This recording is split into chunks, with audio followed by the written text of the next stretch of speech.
आज ही Doubtnut app download करें। Doubtnut पर होगा अब आपके सभी मैथ्स, केमिस्ट्री, फिजिक्स और बायोलॉजी डाउट्स का सफाया। बस अपने क्वेश्चन की फोटो खींचो, उसे क्रॉप करो और तुरंत वीडियो सोल्यूशन पाओ। Download now.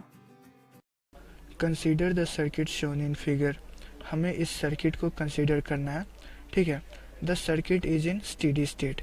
हमें दे रखा है कि ये जो सर्किट है वो स्टेडी स्टेट पे है।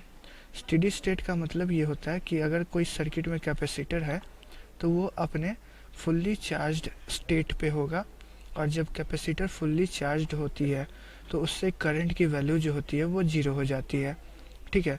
तो इसका मतलब कि इस कैपेसिटर से करंट फ्लो नहीं करेगा, तो इसका मतलब अल्टीमेटली ये हुआ कि इस पूरे ब्रांच से ही करंट फ्लो नहीं करेगा स्टेडी स्टेट पे, यानी कि बीसी ब्रांच में हमें करंट फ्लो होता हुआ नहीं दिखेगा, ठीक है। तो अब हम लोग को इस कंप्रीहेंशन से लिंक्ड 3 क्वेश्चन है हमारे पास, ठीक है।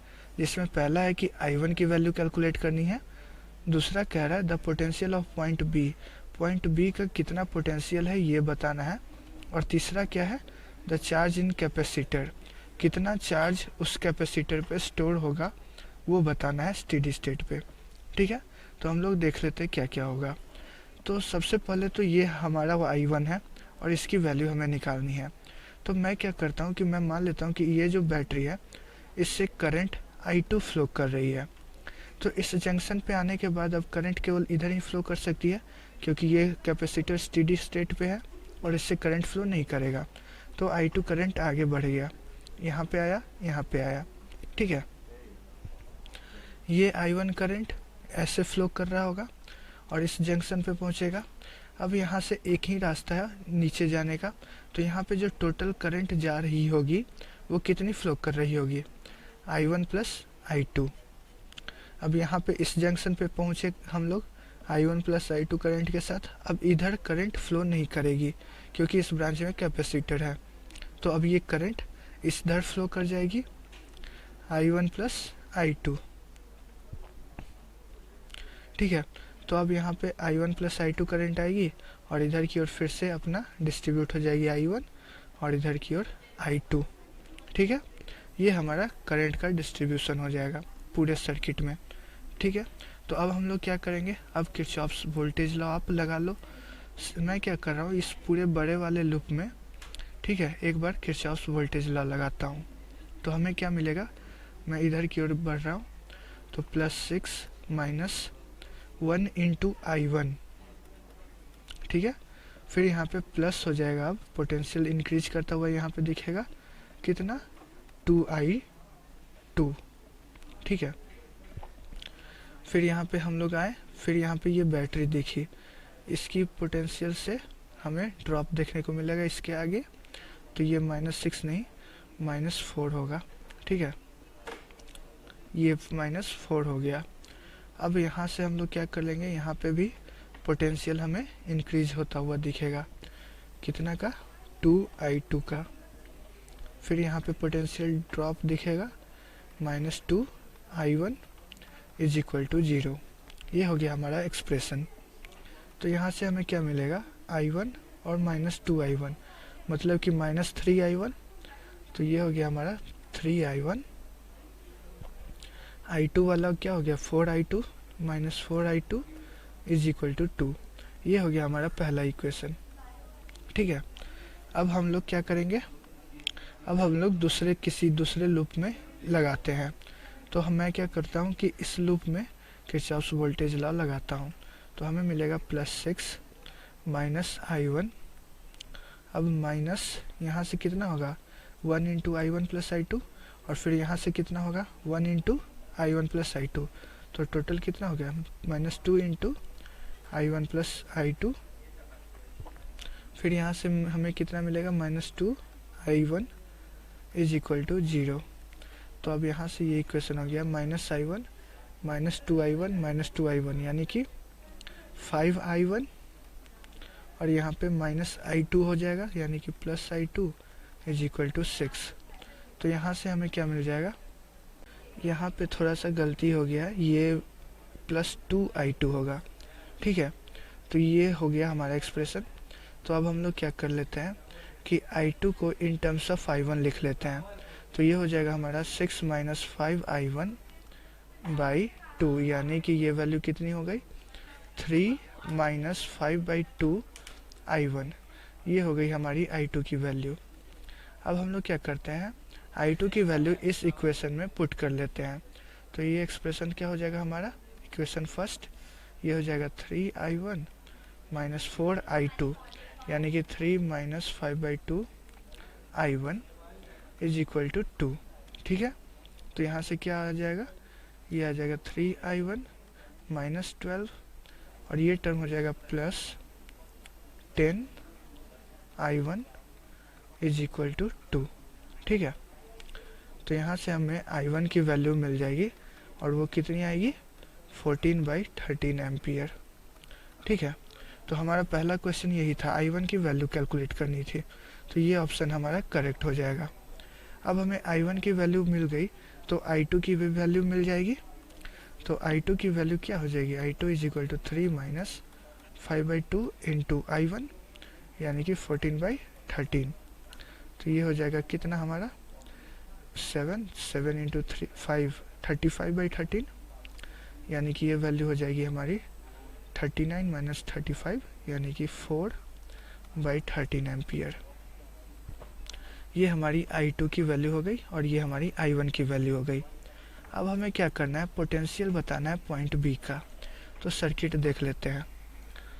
सर्किट में हमें क्या दिया हुआ है कि इस पॉइंट का पोटेंशियल जो है वो 0 वोल्ट रखा गया है। ठीक है, तो अब इस बैटरी के कारण इस पॉइंट का पोटेंशियल कितना हो जाएगा 6 वोल्ट। अब यहाँ से पोटेंशियल इस रेसिस्टर के कारण ड्रॉप होगा, वो कितना ड्रॉप होगा I1 इंटू 1, यानी कि पॉइंट ए का जो पोटेंशियल है वो कितना हो जाएगा, वो हो जाएगा हमारा 6 माइनस 1 इंटू I1, यानी कि 6 माइनस I1, और I1 की वैल्यू हमारी आई थी 14/13। ठीक है, तो ये वैल्यू कितनी हो जाएगी, ये हो जाएगी हमारी 78 माइनस 14, यानी कि 64/13। तो ए का पोटेंशियल हमारा आ गया 64/13। ठीक है, अब यहाँ पे देख लेते हैं, यहाँ पे करंट हमारा क्या फ्लो कर रहा है I1 प्लस I2, मतलब कि I1 प्लस I2 हमारा क्या आएगा, I1 प्लस I2 जो है वो हमारा हो जाएगा 14/13 प्लस 4/13, यानी कि 18/13 एम्पियर हो जाएगा। ठीक है, ये हो जाएगा हमारा वैल्यू 18/13 एम्पियर। अब यहाँ से हम लोग देख रहे हैं कि जो पोटेंशियल ड्रॉप होगा इस 1 ओम के रेसिस्टर से वो हो जाएगा 1 इंटू I1 प्लस I2।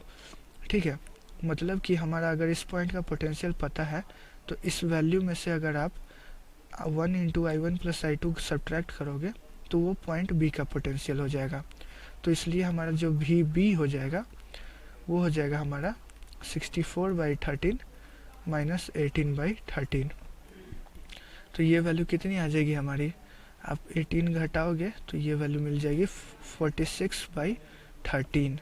ठीक है, तो आप देख लो कौन सा ऑप्शन है, ये ऑप्शन 2 हमारा करेक्ट है। ठीक है, ये ऑप्शन 2 हमारा हो गया पोटेंशियल ऑफ पॉइंट बी। अब हम लोग आगे देख लेते हैं। यहाँ पे हमें इस पॉइंट का पॉइंट बी का तो पोटेंशियल पता चल गया। अब हमें तीसरा क्वेश्चन क्या कह रहा है कि find the charge in the capacitor, कितना चार्ज उस कैपेसिटर पे स्टोर हुआ है। तो उसके लिए हमें कैपेसिटर के अक्रॉस पोटेंशियल डिफरेंस निकालना होगा। अब चूंकि इस रेसिस्टेंस इस ब्रांच में करंट की वैल्यू 0 है, तो इस रेसिस्टर से 1 ओम के रेसिस्टर से वोल्टेज ड्रॉप भी 0 होगा। इसका मतलब पॉइंट बी और सी के बीच में जो पोटेंशियल डिफरेंस है वही पोटेंशियल डिफरेंस इस कैपेसिटर के बीच में हो जाएगा। ठीक है, तो अब हमारा एम क्या है, हमारा एम है कि पॉइंट बी और सी के बीच का पोटेंशियल डिफरेंस निकालना। तो उसके लिए दोनों पॉइंट का पोटेंशियल पता होना चाहिए, और पॉइंट बी का जो पोटेंशियल है वो हमने कैलकुलेट कर लिया 46/3।